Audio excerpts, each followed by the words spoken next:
So tonight we're talking about a man named Saint-Germain. There's a very good book about him written by a woman named Cooper-Oakley, O-A-K-L-E-Y. Cooper Oakley. If you're interested in, if this talk sparks enough interest that you want to read something about him, that book's the best thing available. It's called Saint-Germain. The subtitle is The Secret of Kings, and it's by a woman named Cooper-Oakley, O-A-K-L-E-Y. And much of the information about this man is contained in private libraries of the descendants of noble families in Europe. And this woman was able to access some of those papers in these private libraries. So it's the best book about him you can read. It's mostly excerpts from these various archives written by people at the time who knew him. If you go on the internet, look for him, you'll find a lot of things, and 99% of them are rubbish. You'll either find sites that are calling him an imposter and a fraud and a charlatan and a swindler. So you'll find a lot of negative stuff about him if you go on the internet that comes down from things that were said about him during his own time that have been perpetuated. And the same thing happens to all such people, unfortunately. The other thing you'll find on the internet, if you don't find sites that are ridiculing him, you'll find sites that are worshiping him and claiming to be in touch with him and receiving messages from him. And they're equally ridiculous and worth avoiding. But that's pretty much what you'll find on the internet. Either people claiming to be in touch with him, which is just nuts, or people who are putting him down in different ways. So the best book is that one by Cooper-Oakley if you're interested in reading something that's objective and based upon fact. So this man has been called the most mysterious person in Western history. And he's mysterious for quite a few reasons. He appeared in Vienna. All of his interactions during the time we have in history of him, all of his interactions were with kings and queens in the nobility in every country in Europe. That was his milieu. He had a completely open access to any crowned head of Europe at any time. He was a secret advisor and confidant for quite a number of them.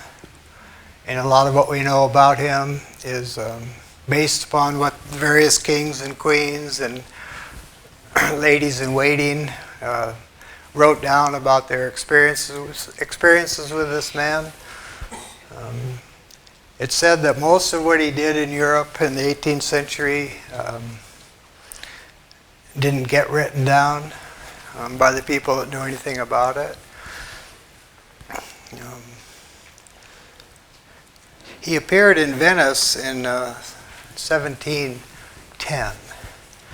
And he appeared in Venice, and he went directly to the nobility who welcomed him. And he appeared to be about 45 years of age. And he was extremely wealthy and bedecked with jewels. And he was a brilliant conversationalist. And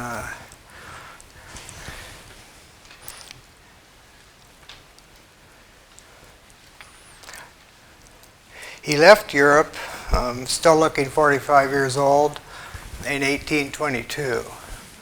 So you have records of him from 1710 until 1822, the whole time during which he looked 45 years old. No aging. And there's a story of one countess upon whom he made a visit in 1770s. And she was an elderly lady. And when he came into her presence, she said, this was in Venice, where he'd first appeared. And when he came into her presence, she said, I believe I knew your grandfather when I was a young girl, and he looked just like you. And he said, well, that was me, madam. And she said, well, how old are you? And he declined to answer. But to prove to her that he actually was the same person, he shared with her some details of conversations they'd had in 1710. At which point she was convinced that this was the same man. He looked exactly like he had 50 years before, namely 45 years old. And he was very accomplished.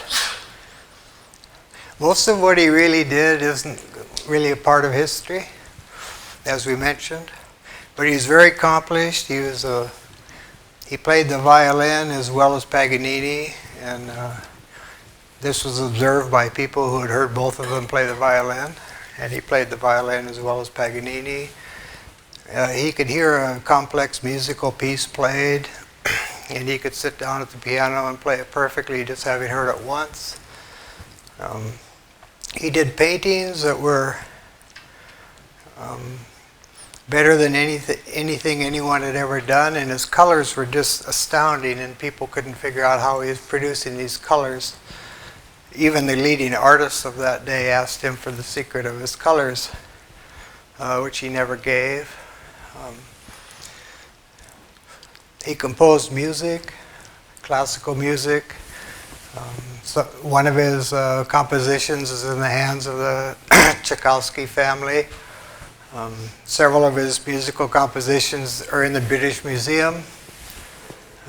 So he's a talented musician, talented artist. He's a talented, what would you call that? If you were a king or a queen and had some painting that someone was wanting you to buy, you would call this man and ask him to look at it for you to tell you whether it was authentic. He was an expert at that. He spoke a number of languages with no accent. That is to say, if you were a speaker of that language and you spoke with him, you would think he was a native speaker.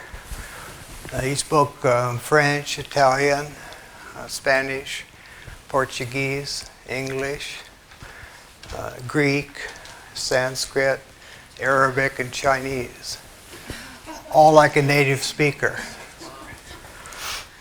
And there weren't many people speaking Sanskrit and Chinese in 18th century Europe, but he was.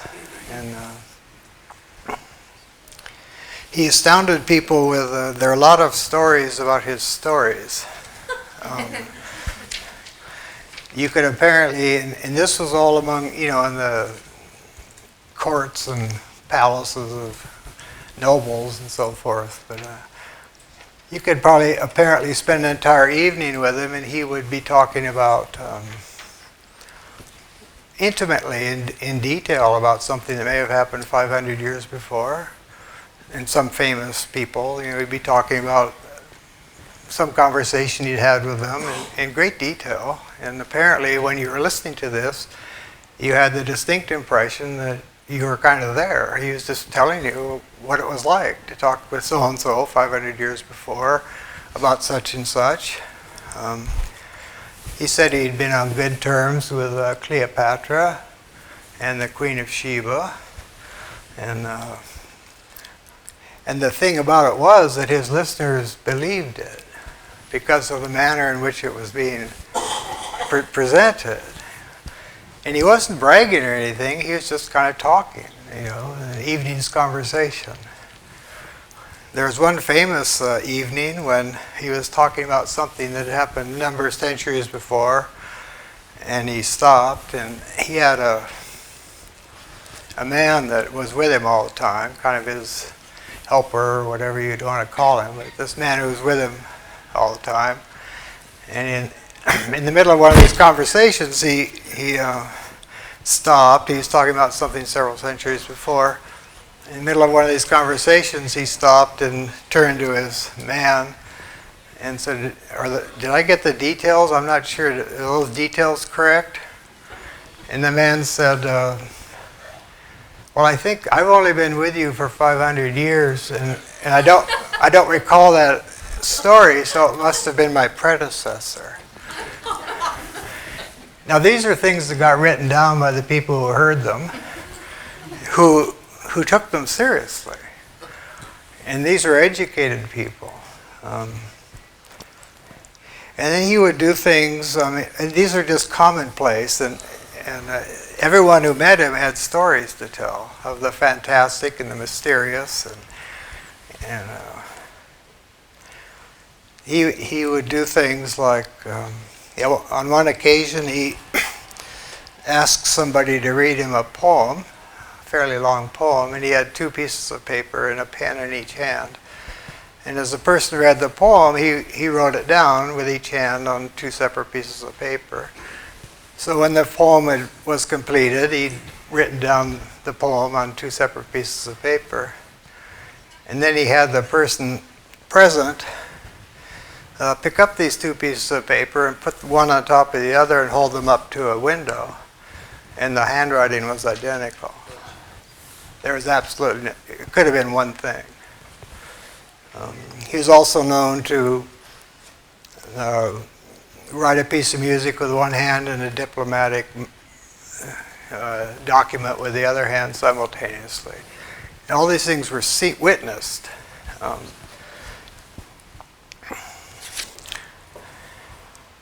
He was known to read a document, quickly read some document.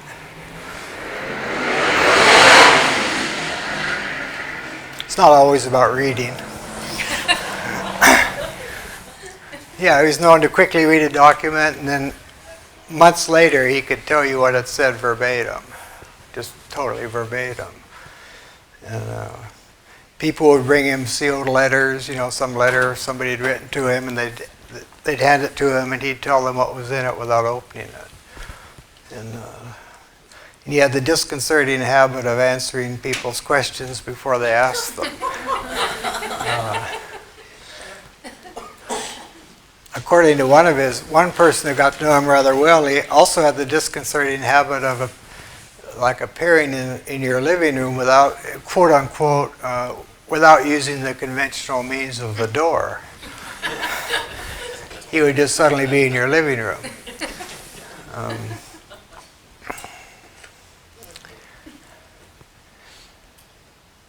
The thing that he's known for, these are all things about him that fascinated people, and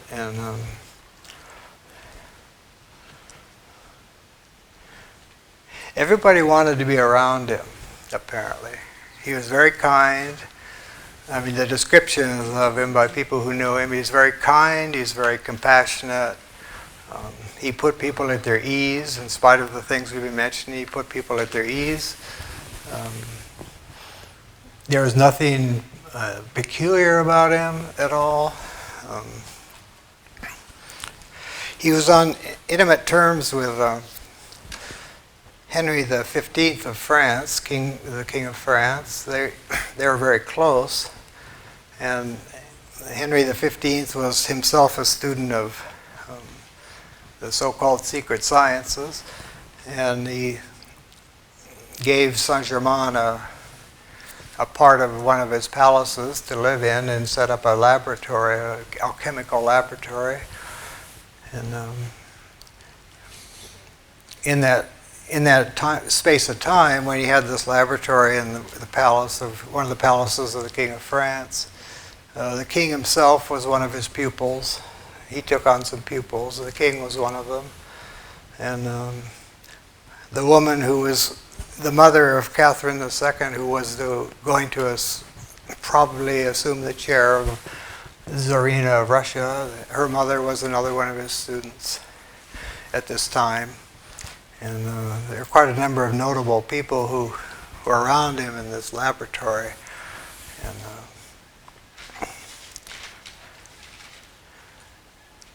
he was also intimate with Frederick the Great, and he was intimate with this Catherine II of Russia when she assumed the throne, he having been her mother's teacher. And he was intimate with the King of England, and he was also intimate with all the people under them. Not always pleasantly intimate with all the people under them, because some of the people under the kings and queens were not looking out for the best interests of the kings and queens or their countries. So he was at odds with what have been called deceitful ministers. And they didn't like him very much because he was telling it like it is, and they were playing games, naughty games. So a lot of his work that we know about was what you could call political. He was instrumental. The King of France sent him on a secret mission to England. France and England at that time were at war over colonies.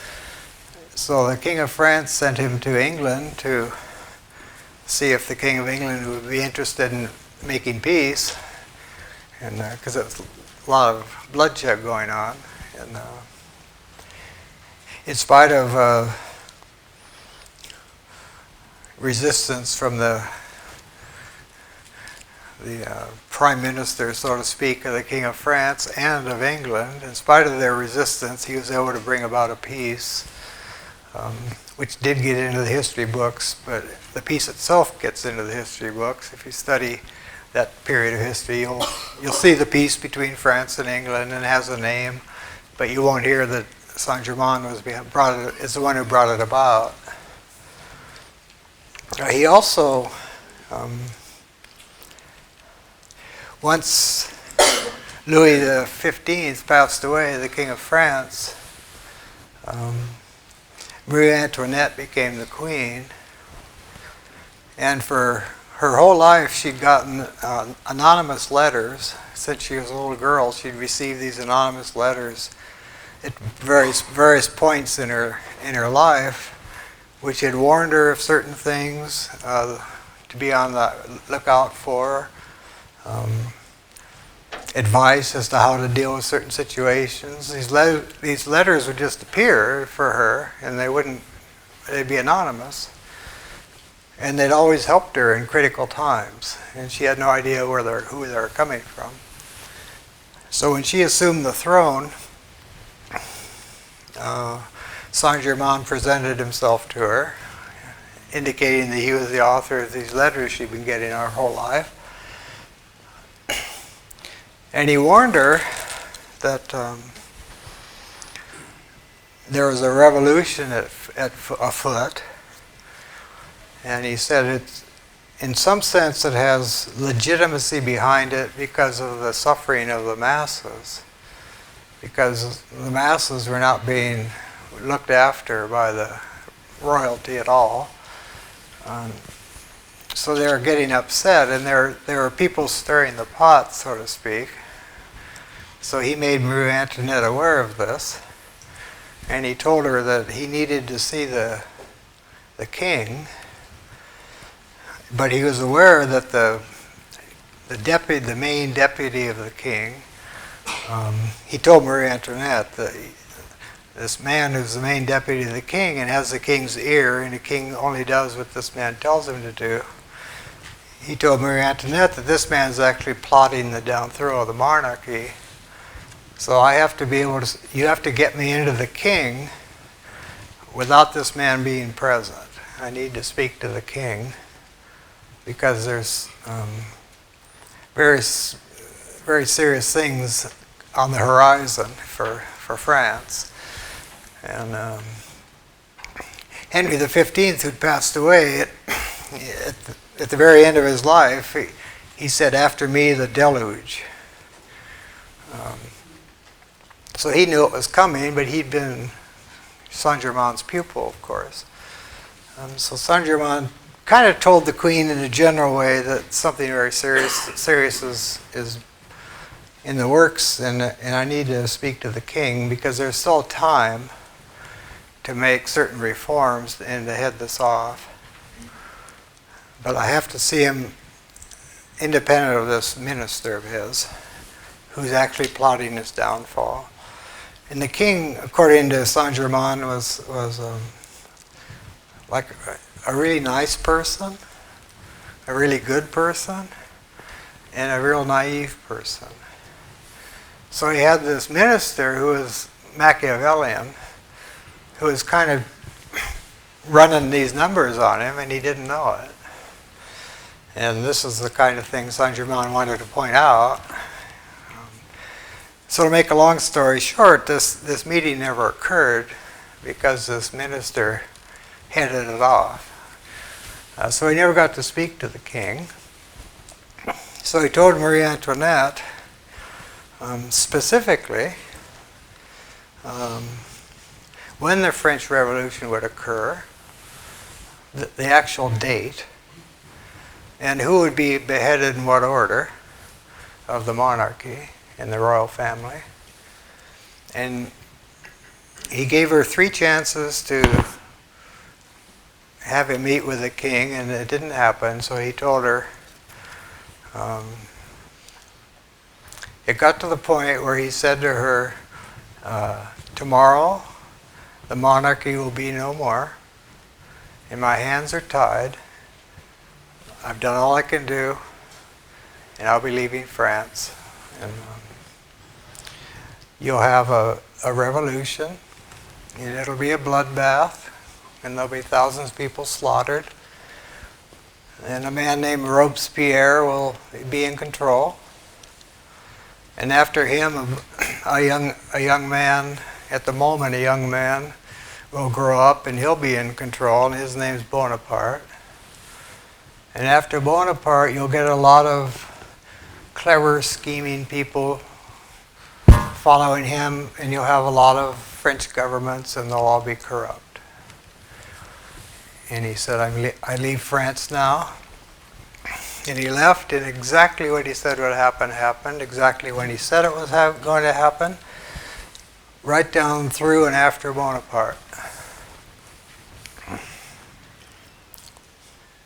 So he's instrumental in putting Catherine II on the throne in Russia, and had he been listened to, he might have been instrumental in heading off the French Revolution, but he wasn't listened to.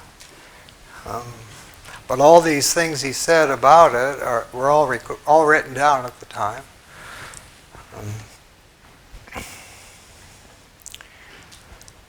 At one point, one of the things about him that really not bothered, but raised the curiosity of all those who became not intimate with him really, but who spent time around him, is like, the question was, well, you appeared in Venice in 1710, looking 45 years old. Where did you come from? And he never said, no one ever found out where he came from. And there are all these theories about where he came from, and none of them have been substantiated.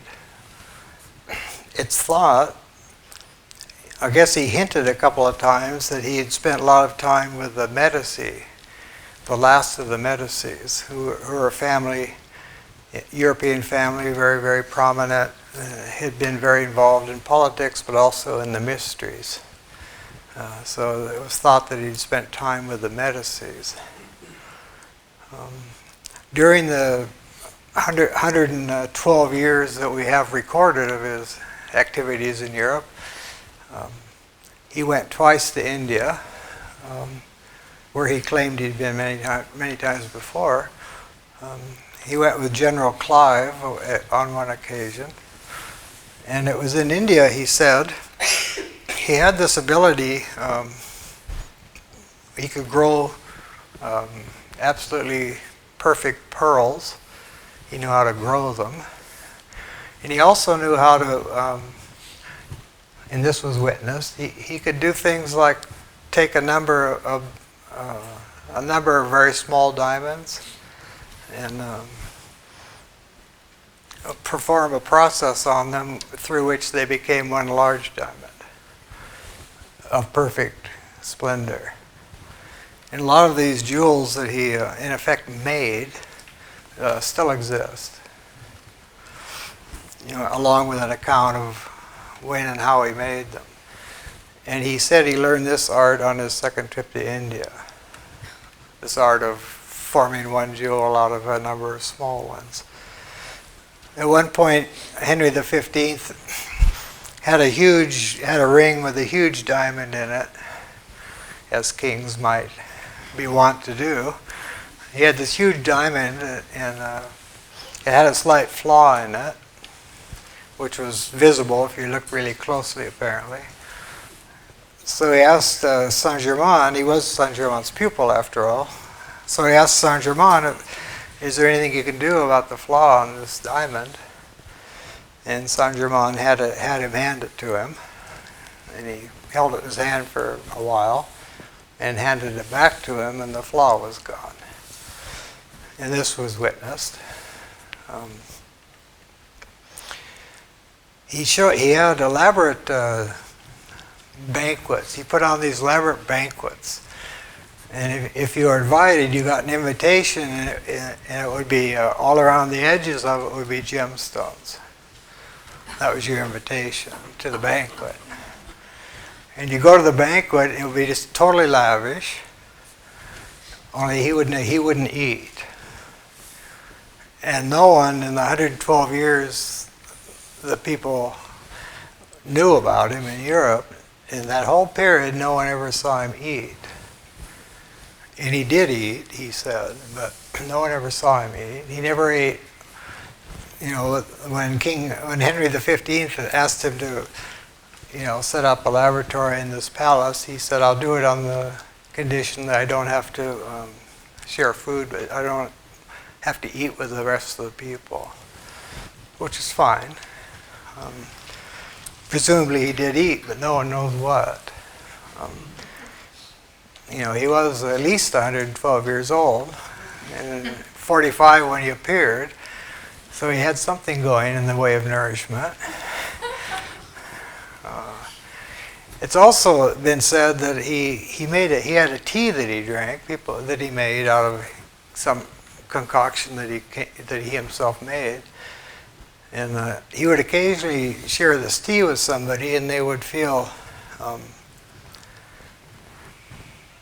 their minds would get very clear, and their memory would improve just by drinking a cup of tea with him.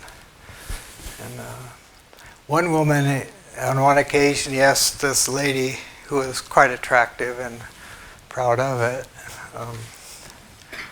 he asked her if she'd like to stay looking about like she did now for a while.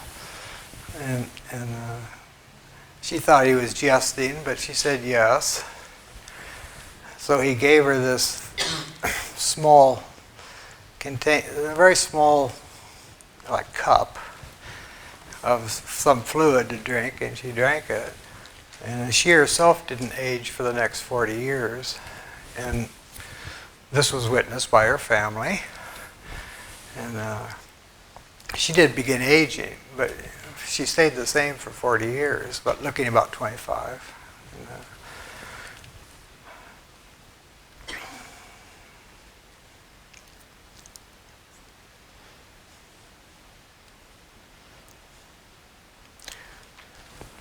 Casanova met him in Vienna, and because Casanova was, he hung around with nobility, and he met him, and Casanova had a silver coin,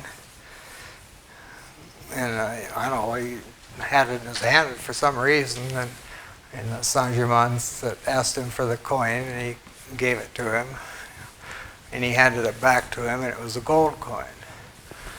And that coin's still in existence.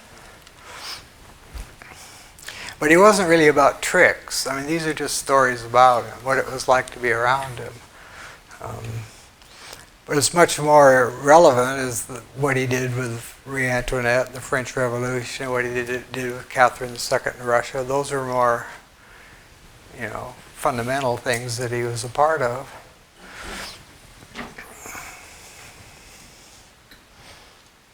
So no one knew where he came from, and they still don't. In you can read in some accounts that he died in 1784, and there's actually a church with a register in it that records his death in 1784, and there's a graveyard with his name on it, 1784 death. But it's apocryphal because he was seen at two European Masonic conventions subsequent to that, 1785 and 1789. So clearly he didn't die in 1784, even though reputedly he did, although no one had ever seen the body. So he didn't die in 1784.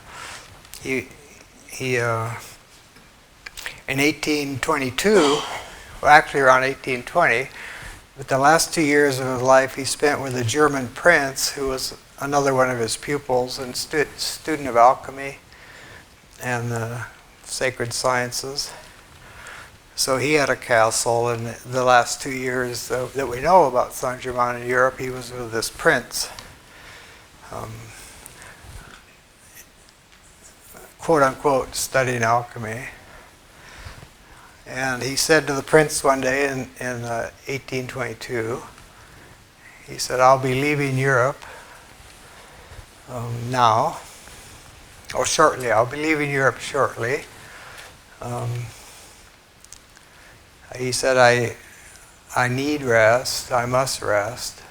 So I will be going to the region of the Himalayas to rest. And you will see me again in 85 years.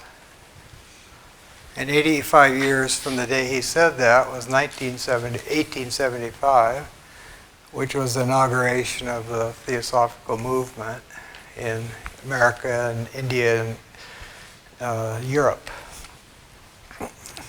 So if he was telling the truth about how he'll be back in 85 years, that would have been about when he was scheduled to come back. Probably not as Saint Germain. But he told this prince that before he retired to the regions of the Himalayas, which was not Tibet, he had to go to Constantinople because something important there required his attention. And then he had to go to Sweden because the king there, Gustav, he said, merited his attention. And then he had to go to England to start 2 projects that he said would be important to the next century, which would have been the 19th. And the 2 projects he had to start in England were the locomotive and the steamship, both of which occurred and revolutionized pretty much things in the 19th century, as we know here in America, with the railroad coming across.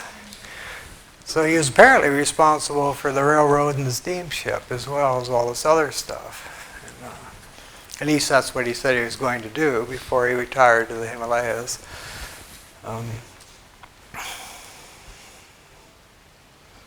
So the other thing he's noted for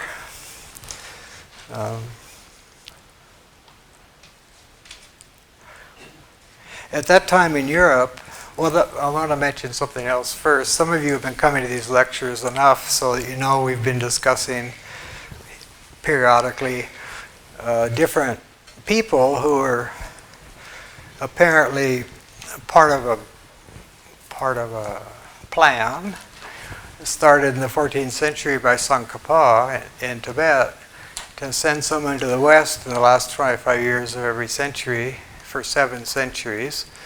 To start bringing the ancient teachings back into the West that had been subtracted out of the West since the 3rd century by the Church, which was busy having an inquisition for anyone who dared to think differently. So in the 14th century, Tsongkhapa made a vow to send someone to the West in the last 25 years of each century to start bringing back the ancient teachings to the West. And we've talked about some of those people. Not all, but some. There was a man named Pico della Mirandola, who was one of the first. And Paracelsus was one.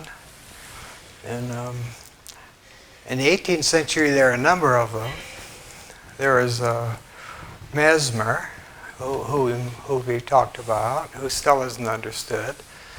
But it's all written down, so perhaps someday it will be understood. So Mesmer, and then a man named Cagliostro, and a man named San Martin, and a man named Tom Paine, and Saint-Germain, all in the 18th century.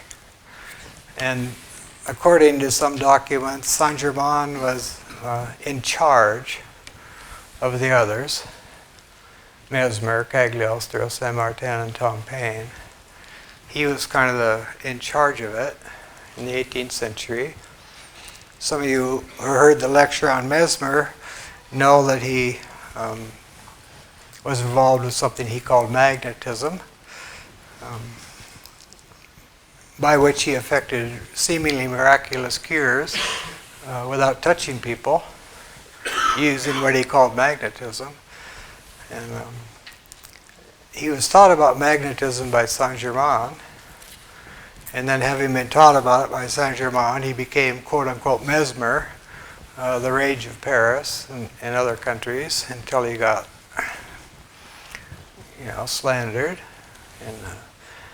But he did put some scientific things into writing that are still in writing, and one day someone may be able to use them to quote, cure all human ailments, unquote. Use Mesmer's claim of what they could do, but it's not easily done because it depends upon the quality of being of the person trying to practice it. And, it has to be pretty pure. So no one's been able to do it yet. They turned it into hypnotism instead, which is the flip side of what Mesmer was teaching. So he was instrumental in getting Mesmer, helping Mesmer become, quote, Mesmer. And this man Cagliostro set up a number of secret societies, and he brought into these societies very ancient teachings, primarily from ancient Egypt. We're talking about occult teachings. Cagliostro brought these into various of these secret societies in Europe, and he was initiated into something called the Knights Templar by Saint-Germain, and his own account of that initiation by Saint-Germain into the Knights Templar exists, written by Cagliostro. He and his wife were admitted to this quote-unquote Knights Templar at the same time by Saint-Germain. And during that evening, it's all very mysterious, but during that evening, Saint-Germain opened a book and he read out Cagliostro's life to him, including the fact that he would be slandered and ridiculed and arrested by the Inquisition and die in the prison of the Inquisition. And he told Cagliostro all this when he was initiated in the Knights Templar. And Cagliostro said, fine. Whatever you need, I'll do it. And if I die in the Inquisition prison, that's all right. What you want me to do is more important than saving my life, my little life, So Cagliostro did, if you ever read about him, it's quite astounding what he did. And it was all due to Saint-Germain being behind it. And Cagliostro saying he's willing to do what he was asked to do. And San Martin was also, he wrote a lot of books about mystical matters. And he wrote them all under pseudonyms. So all of his books survived, and he wasn't persecuted by the Inquisition because no one knew who was writing his books. And those were all written under the auspices of Saint-Germain.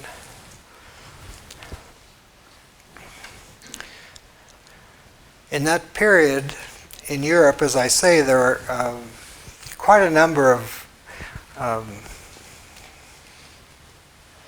do you call them? Secret societies.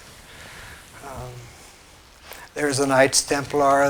There's quite a variety of different Masonic branches, all studying the occult or the sacred sciences or the ancient wisdom. There are the Rosicrucians. None of these things in the 18th century have anything to do with their counterparts today. Like you can find full-page ads on the back of magazines about joining the Rosicrucians, up in San Jose. Well, they have no relationship to what Rosicrucianism was in the 18th century. Same with Masons. The Knights Templar we don't really hear about these days, but it was pretty active back then. The Knights of Malta was another one. There was something called the Brotherhood of Light that was in Paris. But there are quite a number of these secret societies. And what Saint-Germain apparently did during the 112 years we know about him is he went around to all these different ones and taught. And some people think, some of them had a leader and some of them didn't, or at least none that anyone knew about. And some people thought that Saint-Germain was the leader of all of them. And he'd just go from one to another and teach whatever needed to be taught there, or to bring the old wisdom back to there, and that he was in fact the head of all these different ones. And one historian says part of the reason there were so many different ones is because the Inquisition was still very active, and if there'd been one huge one, they would have been found out about and destroyed. As it was, Cagliostro ended up in an Inquisition prison. So the thought was that by having a number of these things with different names, it would be harder for the Inquisition to find them. Because if you didn't tell anyone you were in one, so it wasn't public. I mean, no one knew they existed except the people in them. It's not like there were sign-up things anywhere. If you didn't know, if you knew about them, it was because someone in them told you about them, and someone in them wouldn't tell you about them unless they thought you had what it took to be a member. Otherwise, you wouldn't even know these things existed, and that was partly because of the threat of the Inquisition, but it was also due to the fact that that's how it's always been. The real things are never advertised. Which means you can write off the whole New Age movement, because you don't even know about the real ones. So he is apparently the head of them all, and he was said to be bringing back the ancient wisdom into Europe through these different groups. Some of whom had as members, the crowned heads of Europe and the nobility.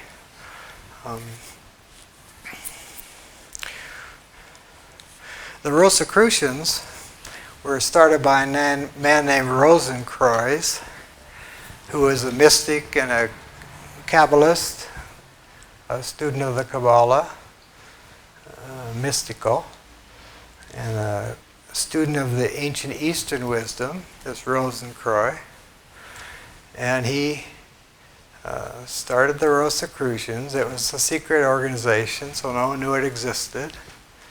At its peak in Europe, it had only 36 members, and they were from different countries, and they'd meet once a year as a group. Other than that, they'd be in their own country, blending in. No one knew they were Rosicrucian or anything else. And but this Rosenkreuz teachings were all oral. Nothing was written down. And he was hooked up enough to the real ancient mystery traditions, that he was able to put people on the path, this Rosenkreuz, if they were ready to be put on the quote path, which involved taking certain vows. And he would explain to them ahead of time, if you take these vows, here's what you're going to encounter. So don't take them lightly, or don't take them at all, unless you want to encounter everything. Every aspect of your nature you're going to encounter if you take these vows and you follow through. And so he put people on the path in 36, but nothing was ever written down about what he was teaching them. So one of the things Saint Germain did was relative to what Rosenkreuz had been teaching orally.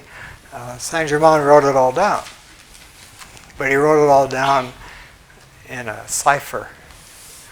A cipher, meaning he wrote it all down, but it was just a bunch of symbols in letters from different alphabets. And it was all written down in the form of an equilateral triangle, with a symbol at the top, and then two symbols, and then three symbols, all the way, just a bunch of symbols. And it was like code.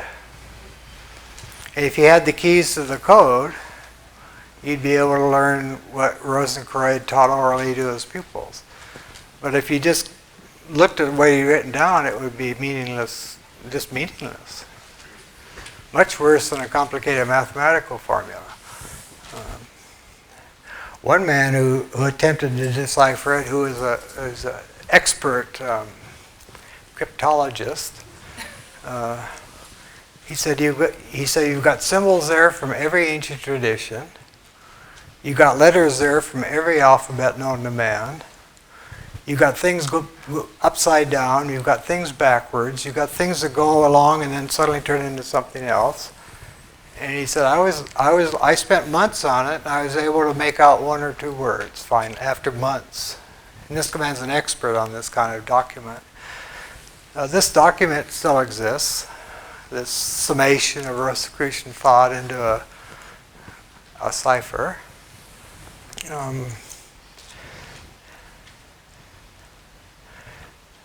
So Rosenkreuz didn't write anything down, but Saint Germain did, but not in a language anyone could get unless they had been taught how to read it. He apparently wrote a number of books for his pupils, all but one of which disappeared when he disappeared, so we don't have them. Some people think they exist, maybe in the archives of some of these secret groups, but no one knows if they exist anymore or not. The same with all of his art, which was just, everybody wanted something painted by him, it all disappeared. And one book survived, the only copy apparently, and Cagliostro had it when he was arrested by the Inquisition. And it was confiscated, and that was eventually got back from the church. It's called the Most Holy Trinosophia. Trinosophia, Trino, and then Sophia. Trino would mean three, and Sophia is the Greek word for wisdom. So you could roughly translate it as the triple wisdom. And sometimes it's ascribed to Cagliostro because he's the one that had it. But it was in fact written by Saint Germain. And it's in print. There's also a facsimile of all the actual original that he wrote. It just shows his handwriting and all the symbols. It's just full of symbols, like that. See? Like if you were one of his students, he might hand you this. And if you could get it, you would have gotten something. But otherwise, it's just, Greek. You can't see this, but here's that triangle which has all the Rosicrucian thing contained. It's just symbols. So the only existent copy of the manuscript for this was Saint-Germain, or Cagliostro had it. And this is the only book that survives. As I mentioned, there was some question of, everyone wanted to know where he came from. Where do you come from?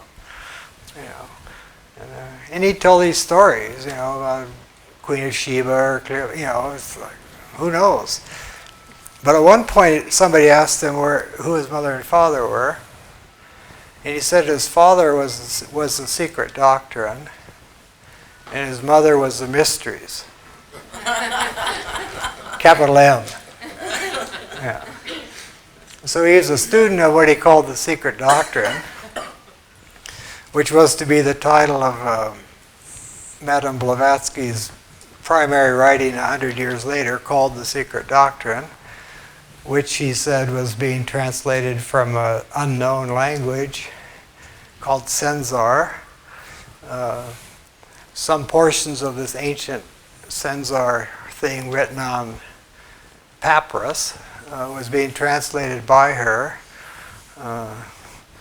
certain passages, and she would give the passage, which is, you just don't know what it is, it's so abstract. And then every part of that book of hers is called The Secret Doctrine. It's got some passage from this ancient text, and then there'll be her commentary on that passage for 50, 100 pages, and then there'll be another passage with her commentary, and the whole thing all together she called The Secret Doctrine.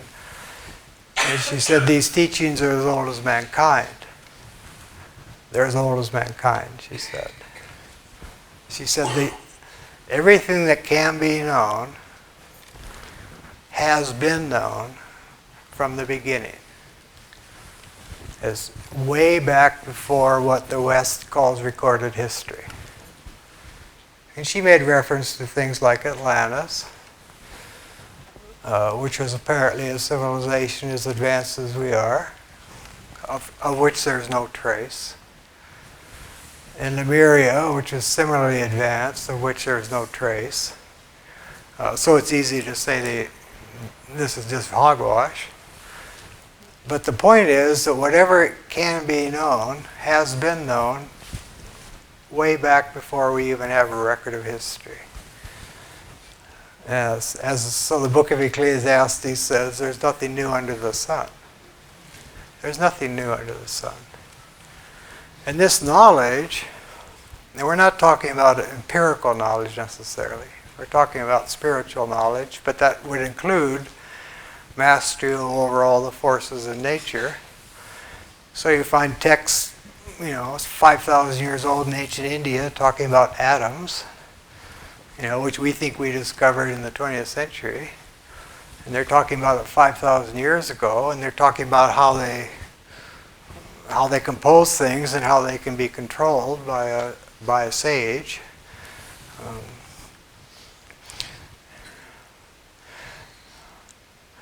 So this wisdom that's always existed has come down, and kind of critical points of contact to which we can trace it would be ancient India and ancient Egypt, like King Hierophants and all that. They've long known that the pyramids aren't burial chambers, as you learn in your little post-toasty history books. They're chambers of initiation. If they were mere burial chambers, built by slaves, then probably it would be difficult to account for the fact that on the summer solstice, and only on the summer solstice, and only at a certain time every year on the summer solstice, a light goes all the way down into the king's chamber in the pyramid of Cheops, and it illuminates a point that would have been the head of the king in his coffin, right on his forehead. That ray of light goes right to that forehead, in the king's chamber every year on summer solstice, and only on that day, and it goes right to where the king's forehead would have been had he been left there. You don't create that randomly. So and a lot's been written about the pyramids, including the fact that with all of our supposed sophistication and knowledge, there's no way in hell we could build them today. We don't know how they did it, and we couldn't do it. So this knowledge has always existed, and it's always been in the possession of the wise, whatever they're called in a particular culture or place or time. It's been passed down in an unbroken line. So Saint-Germain, didn't mind saying that he was in the same line as the Egyptian hierophants, and in the same line as Pythagoras and Plato, and all the people before him in the last 25 years of each century since the 14th. So his father was the secret doctrine, which was these ancient teachings. And he referred to the passage in the Bible. He wasn't particularly interested in the Bible any more than any other ancient text. But he referred to the passage there to illustrate a point, like, why is everything you write in symbols? Like if you read this Theosophical, it's an account of a person who enters the path, and then all the various levels of initiation, all the way through until the person's a quote-unquote perfected being, or a Buddha in Buddhistic language, or a Mahatma in East Indian language. All the phases a person goes through, but they're all described, in terms of symbols. Like birds and just different things that they're encountered at different stages. And they're such that if one read it, and one could read this, it exists. If you read it, you don't know what these symbols are. It seems like a fairy tale, kind of. Because these people are encountering all these different things, but they're very abstract, they're very symbolic. So what are they supposed to mean? And the point is, they don't mean anything unless you've been told what they mean. Otherwise, you won't know what they mean. And the point there is that the knowledge that they contain, those symbols, that's being put into symbols, complex symbols, the knowledge that they contain is such that it's not given to people until they're ready for it, because it can be misused. Witness World War II. So because this knowledge has certain prerequisites for its conveyance, it's put in symbolic form.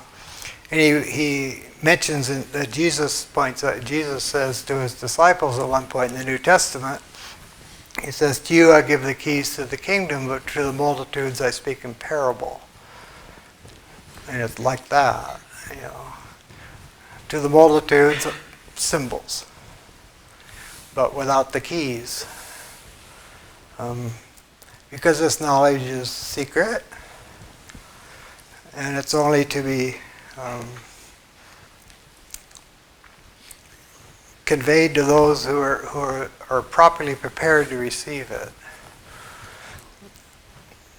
So in this allegory that he wrote here about these initiation of the different stages and all this, it begins. It has a speaker who's conveying all this, telling this story, and he's telling it to someone who's just beginning, who just wants to step across a threshold into the sanctuary. So the person's kind of addressing him before he steps across the threshold, and then he's going to take him all the way through these 12 stages of initiation.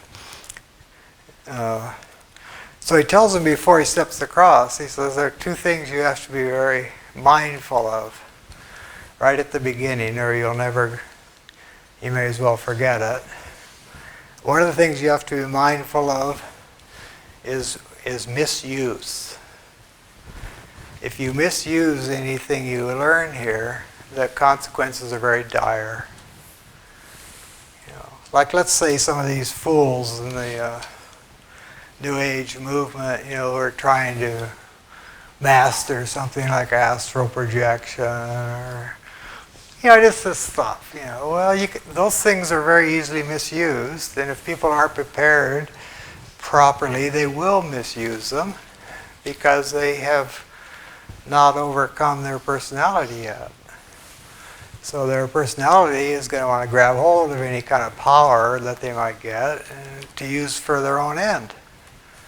Like, if you had the ability to know the future, wouldn't you like to, if you had the ability to cause yourself to win the lottery, would you not do it? Or would you, one little misuse of power wouldn't be too bad. Then once I get the lottery under my hat, then I'll start using the power for beneficent purposes. But first, I want to set myself up. Yeah. So the person's warned at the beginning about misuse. Not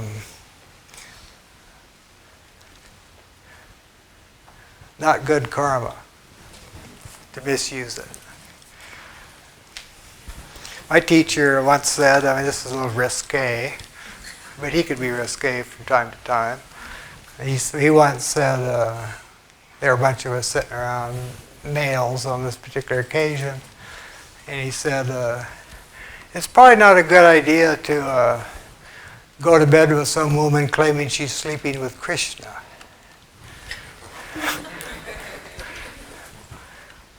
Like misusing your spiritual powers to gratify your own needs. Not good. So that's the warning about misuse is the first warning given. And the second warning given is about indiscretion. If you start learning things, especially if you start learning how to do things that most people can't do, indiscretion is letting people know what you can do so they'll think you're cool or they'll think you're spiritual. And that's another no-no. So the first two no-nos, if a person were interested in getting real, the first no-no is misuse, and the second no-no is indiscretion. And the person saying this to the candidate says that both of these have the same mother, which is pride. And the daughter is human weakness. So before you even step across the threshold in this allegory that he wrote, you have to overcome pride, and you have to overcome human weaknesses. Otherwise, you're going to misuse what you learn and be indiscreet. Have everybody think you're cool, Which is, again, what the New Age thing's about. You got all these gurus out there, and various people are variously impressed, because they can do strange, cool things, like materialize something out of thin air, or, tell you what you had for breakfast, whatever, So this means that the person being told these things in this Theosophical allegory, having been told these are the two things you have to overcome or not do, that means in order not to do them, you've got to do a lot of work on yourself. In order not to misuse it, or in order not to be indiscreet. So that the first stage of the whole thing is purification of one's motives. Why do I want to cross that threshold? If you want to cross it so you can be a little heads up on the next person, you won't be allowed in. It's not a good enough reason for wanting to know the wisdom of the ancients. So what Rosencroy had taught to his Rosicrucian pupils orally namely that the first step in moving towards spiritual knowledge, or to put it differently, the first step in moving into the orbit of a real spiritual teacher is the taking of certain vows, which you don't take to the teacher, you take to yourself, your own higher self. Because without these vows, you won't be able to keep going.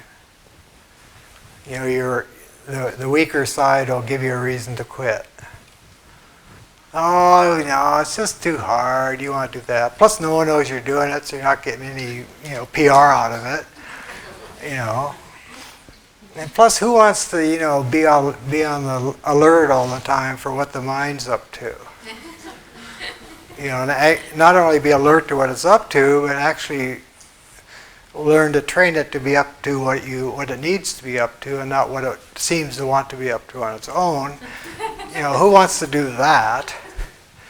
It's nice to think about, but if you actually head off into it, it's not much fun. So why bother? So these vows are required before one can be taken seriously by a real teacher, and the vows are to oneself.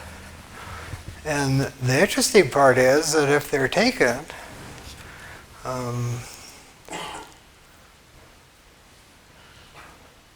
the light will shine into every corner of the person's being if they take the vow in the right spirit and with the right motive and to their higher self and for the sake of humanity. That's why they're taken, for the sake of humanity. If a person does this, then the light will shine into every corner of their being, which they're told before they take them will occur. So if they don't want that to happen, don't take them. And they're always given the option. You don't have to do this. But if you want to, and you do it sincerely, this light's going to shine into every corner of your being, and you're going to have to deal with what it shows. Not just deal with it, you're going to have to master it. Otherwise, it will master you, and you'll fail. So a person was asked to spend as much time as they needed contemplating that before they rushed into taking these vows in the presence of a real teacher. So if they went ahead with it, then the light, in fact, shines in every corner of their being, not immediately, not all at once. And you say, well, that's not so bad, I don't mind the light shining every corner of my being. Well, of course you do. Because if you didn't mind, you wouldn't have an unconscious. But you do. And if you didn't mind, you wouldn't have a subconscious. But you do. And what's the unconscious and the subconscious? Those are the parts we don't want to look at. So they're not conscious. Talk to a good shrink. A good shrink. Why am I not conscious of certain parts of myself? Because I don't choose to be. So I've stuffed them. So if I say if you take these vows, all that stuff you have chosen to get rid of without letting yourself know you've chosen to get rid of it, all that's going to become conscious. So it's a real deal, And so the opportunity wasn't offered to that many people. And so apparently if a person did that, okay, I'll do it. I'll take these vows and I'll deal with what I have to deal with. Apparently the first thing a person has to deal with, and we all deal with this anyway, but it's like, you could say stupidly, there's dealing with it and there's dealing with it. So one of the first things that a person's going to have to deal with is the fact they're walking around in a body. And they're going to have to get control over that. They're going to have to realize that it doesn't have anything to do with who they are. It's what they have, but it's nothing to do with who they are. So they have to let that light shine in such a way as their sense of reality is subtracted out of the body. It's an instrument. It's what we have. That's what they call being incarnated. But it's not who one is. Now, to subtract one's sense of identity out of that is not a matter of saying, I'm not my body. Anyone can say that. 5-year-old could say that. Well, 5-year-old knows it. You know, we got to... it's not the work of a day to subtract a sense of self out of that body. If it was easy, we wouldn't be afraid of dying. But most of us are, because we've identified ourselves with the body and it's mortal, so we're afraid we're dying. You know, we're not going to die. The body is. But if you know it's not you, it's no big deal. What's death? You know, it doesn't exist. People who are dead don't know it. That's the weird part.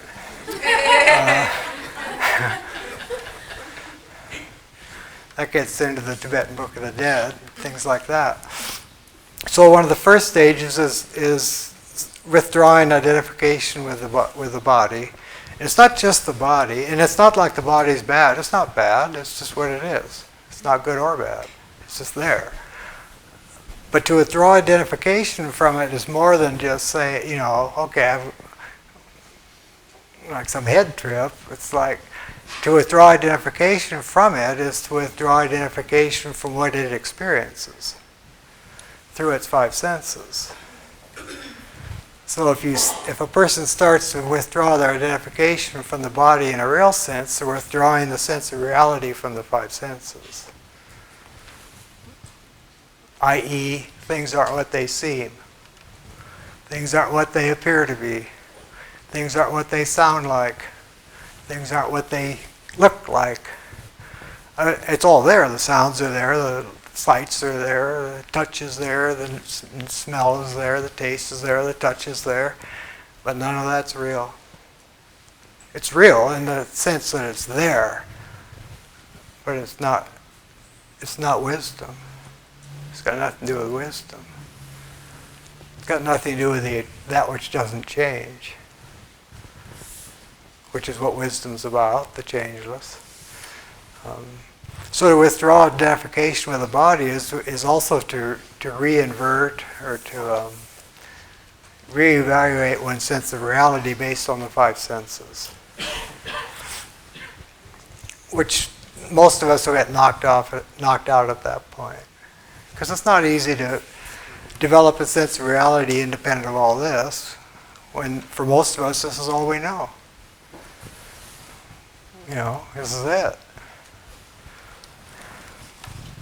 Although we all know better, because we all have our moments where it's not, we know that, you know, or we become aware in a different way of something. And it's got nothing to do with what's apparent. You know, we all know this at some level, like we all meet people, and if we're not totally naive, most of us know that who you meet isn't necessarily who you're meeting, you know. But to know who you're actually meeting, you got to go beyond the 5 senses. Otherwise, you just think you're meeting whatever it's dressed like, and whatever it's saying, you know, whatever words it's trotting out for you, you know. But some people, we all sense that there's more to people than the presentation. Well, how do we know that? Or why do we sense that? Because there's a part of us that knows this isn't the whole trip. So that's the first stage, and alchemically in this book they talk. That's the earth stage. If you read this book, he talks about mastering the earth element.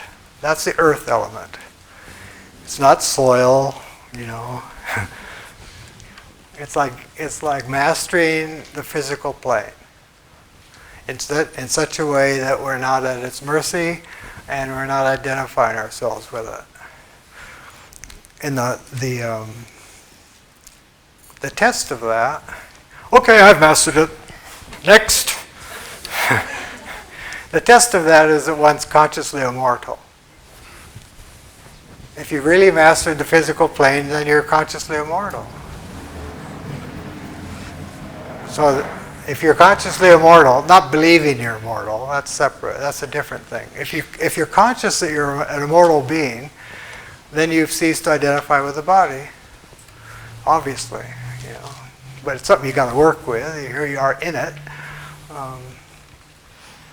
Okay, so that's stage one in this allegory he wrote of initiation.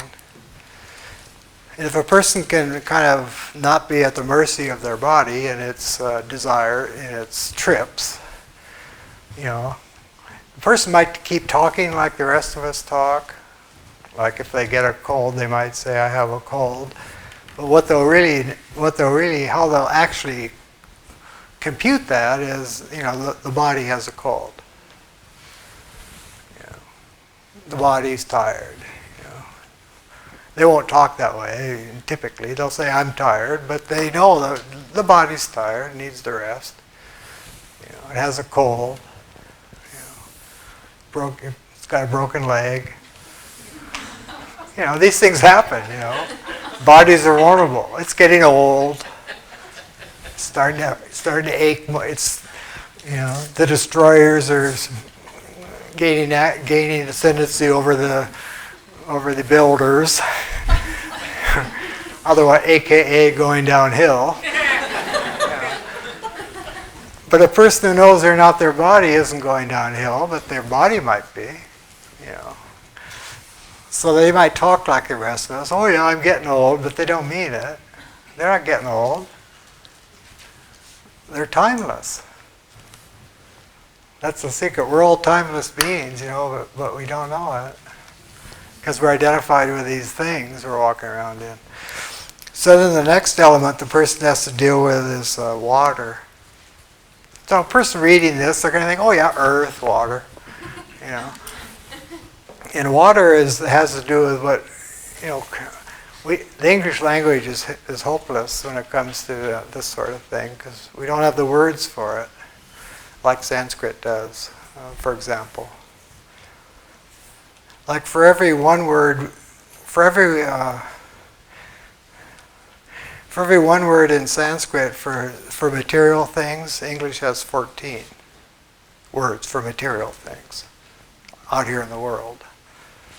And for every one word English has for an inner state, Sanskrit has 14 to identify states of consciousness.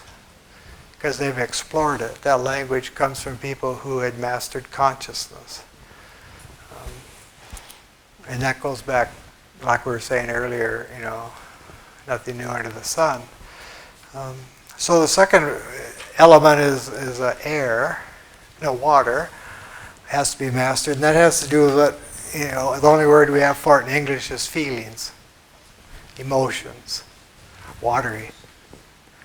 You know. And those have to be mastered by the person moving through this process of initiation. And mastery doesn't mean not having feelings or emotions, but it means not being at their mercy. In effect, not taking them real seriously. You know, a lot of us are, probably none of us in this room, we're all pretty advanced, you know. But there are a lot of people who are kind of at the mercy of their emotions, you know. How they feel is going to determine what kind of day they have. Whereas why should how you feel have anything to do with what kind of day you have? You know, I might feel horrible, it doesn't mean I can't have a good day, you know. There are people who do. You know, I met a man a couple of weeks ago, he said, "I don't know how I got there, Bear, but I've gotten to the point where I'm okay whether I'm happy or sad." Okay, he's dealing with the water element pretty well.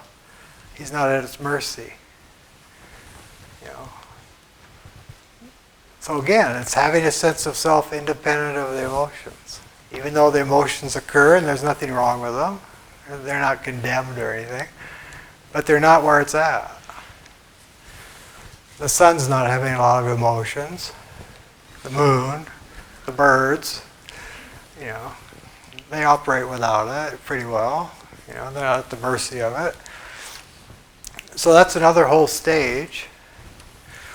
I mean, a person who embarks on this might get through one stage in one lifetime, if that. You know, if you think about what we're talking about, just think about it. You don't have to believe it, but if you just think about it, Yeah, that would take a long time to not think I'm the body or its environment. Yeah, that would take a long time not to be at the mercy of these damn feelings all the time. Especially the negative ones. We get off on those. Why I feel bad today? Well, that's nothing. I feel 10 times worse. We get off on it, And then you get into the air element. I mean, this is talked about in detail in this book, but it's all symbolic, all these different symbols. It's incredible. But then you get the air element, and that's the quote, mind. That, how would you ever develop a sense of reality independent of your mind and its machinations? Thinking ahead. Oh man, that's going to be a bummer. Oh, that's going to be really cool when I get there. 2 ways of not being present in one's own life. And then the other 2 ways of not being present in one's own life are remembering. Oh man, that was a bummer. Yeah, you'd be this way too if you had that childhood. Bummer, man. Or the happy ones, But either way, that's got nothing to do with what's going on at the moment. And the moment, this is a cliche. We have little books on it now written by people on talk shows. But the moment is actually all there is, which is the best kept secret of all. But we don't know. We could say, "Oh yeah, I'll be here now." It's BS because even when you're saying it, you're not doing it. You're talking about it. Yeah, I'm in the present, man. Oh really? She'll point it out to me. Yeah, so to master the mind is to master time. Because the mind functions in terms of past and present, past and future. Think about it. Watch your mind someday. It might not be too far back or too far ahead, but it's behind our head. Maybe just 5 minutes ago. Maybe what's going to happen in the next 5 minutes, but it's not here now. So to master that in such a way that you're not at its mercy. Or to put it more crudely, so that you don't have to listen, you don't have to always listen to what it's telling you. Some people call it having thoughts. It's really just, it's talking to you. And we call those thoughts, but it's talking to you. It's getting your attention, and it's getting you off the present onto some trip, maybe even a nice trip, but it's talking to you. And very few people know. You run into it once in a while, but very few people know that you don't have to listen to it. You may not be able to stop it talking right away. I mean, that's pretty advanced, where you can actually have control over it to the point that you can just turn it off, but not many people can do that. But there are people who have flashed on the fact they don't have to listen to everything it has to say, and it has something to say most of the waking hours, as most of you know. They're not long periods where their mind's silent, and then once in a while it says something to you. No, you wake up and it's on. And you go to bed and it's on. Oh God, well, I'll get even with them tomorrow.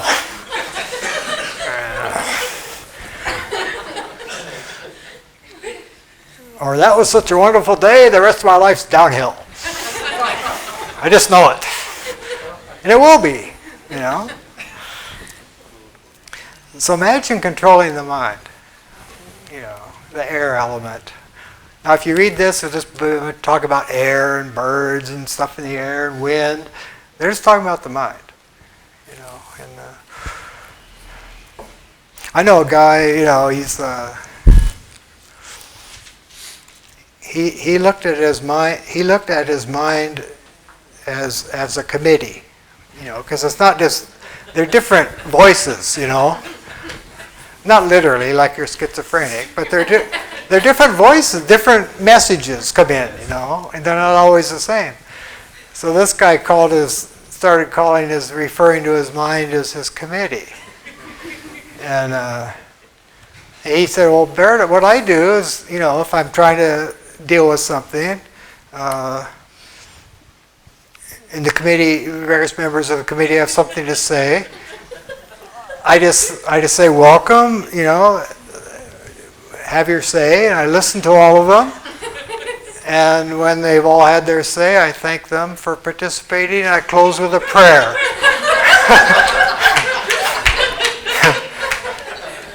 Oh. So if you get to the point where you can thank them for participating, thank you very much, I'll take your view into account, then you're making headway.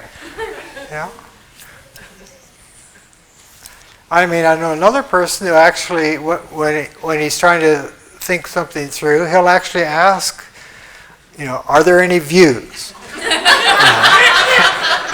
No, this is for real. And various views will come forth, and he lets it be known. He lets it be known that I'm willing to listen to your views, and if any of you have a view that's better than what I have going, I'll do it. I'll go for it. So let me hear what you have to say. So various aspects, let him know what they have to say about that particular thing, and so you can get more input,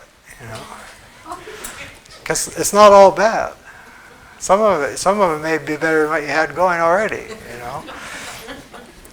So then lastly, because we don't have time, but then, these are all like stages, any one of which could take a whole lifetime or more to master. We're talking about mastery.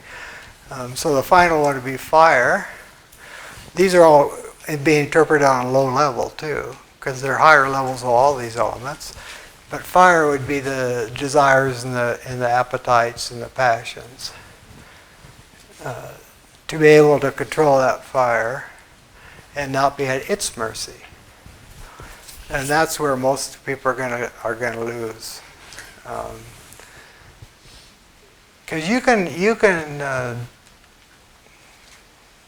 not be at the mercy of that for a while, but if all you're doing is damming it up,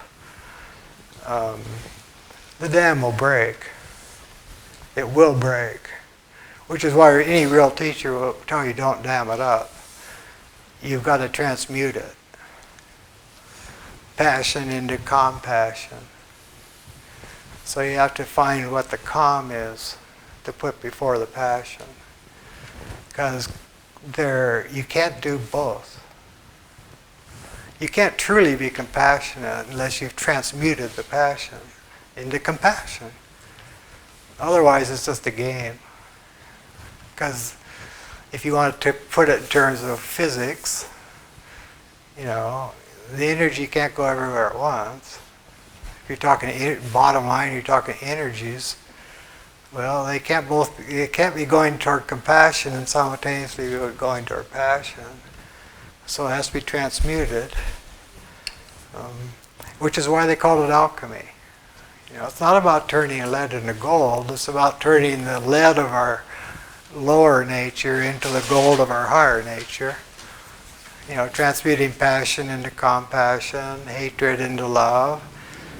These things aren't done by wishing or believing, in some church trip.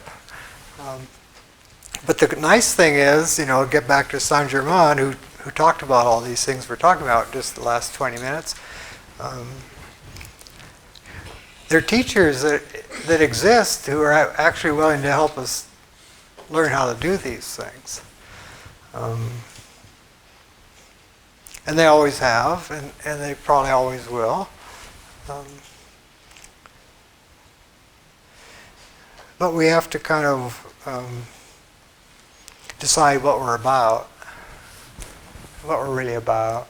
And it helps to get beyond the body trip, because until one's beyond the body trip, what one's really about's got something to do with the world. Making it out here.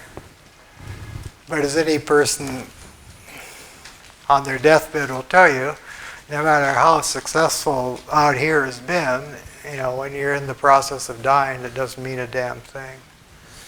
Nothing. Means nothing. So if a person gets to the point, not that this means nothing in a negative way, it just means nothing in the sense of reality, of lasting reality. If a person can get to that point where they realize that the valuations of the world aren't the real valuations at all, then they can kind of start thinking about some of this stuff. And anybody can move in the direction we're talking about just within themselves. They don't have to go find a real teacher. They can just do it. Okay, I want to do it. And then they'll probably read things differently, read different things, And the other thing, back to indiscretion. If I decide I want to kind of do whatever this thing is, which might involve reading, studying, whatever, I probably wouldn't want to tell anyone about it unless they too are doing it. Otherwise, I'm falling into that indiscretion thing. And I'm also, the minute you tell about it, you're undercutting it. Which is why they talk a lot about silence. Silence. And why they write in symbols, the ones who do know. Symbols are a way of remaining silent. So, Saint-Germain, most mysterious person in Western history. No death date, no birth date. Said he was off to his Himalayan retreat for 85 years. So,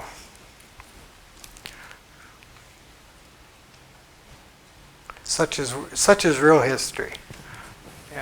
Don't get it in history books. But these beings that Tsongkhapa decided should send representatives into the West in the last 25 centuries, the years of each century for 7 centuries only, namely the 20th century was over. These are all beings who are students of or teachers of, sages. Who have taken, who knows how many lives ago they took the Bodhisattva vow, I'm going to just keep being born, until all human beings are enlightened, which means forever. And they have this wisdom, and they bring it in. And we ridicule and mock them and slander them, and they do it anyway.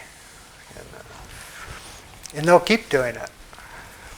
And according to some, 100 years from now, 200 years from now, there are going to be people who won't slander them, who will welcome them. Thank you for coming. What can I learn? Right now it's not happening.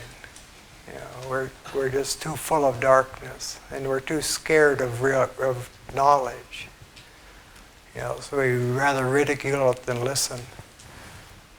But our children's children are going to want to listen. Like young people want to listen to Amici, young ones. They're listening. They know this isn't it. And the further we go, the more people are going to know this isn't it. So the future is bright. The sages don't give up hope. But you gotta think beyond the box. Otherwise you're not going to have any hope. If you believe what they tell you what's going on in the world on TV, you're not going to have much hope. But there's more going on than meets the eye. So here's an example of a quote unquote the adepts in human history. Kind of a sterling example. And next time, Kuan Yin pledge. It's That's a pledge people like this take. You know, that in effect says, until every being's enlightened, I'm going to keep coming here, even though I don't have to. Meaning that I wouldn't have, you know, I could leave if I wanted, I'm enlightened, but no, I'm going to keep coming here and subjecting myself to the darkness, and to the ignorant, and to the afraid. I'm going to just keep coming and putting it out there, regardless what happens to me, until everybody's enlightened. Kuan-Yin pledge, that's next time. It's pretty encouraging thing. So thank you for coming, and adios.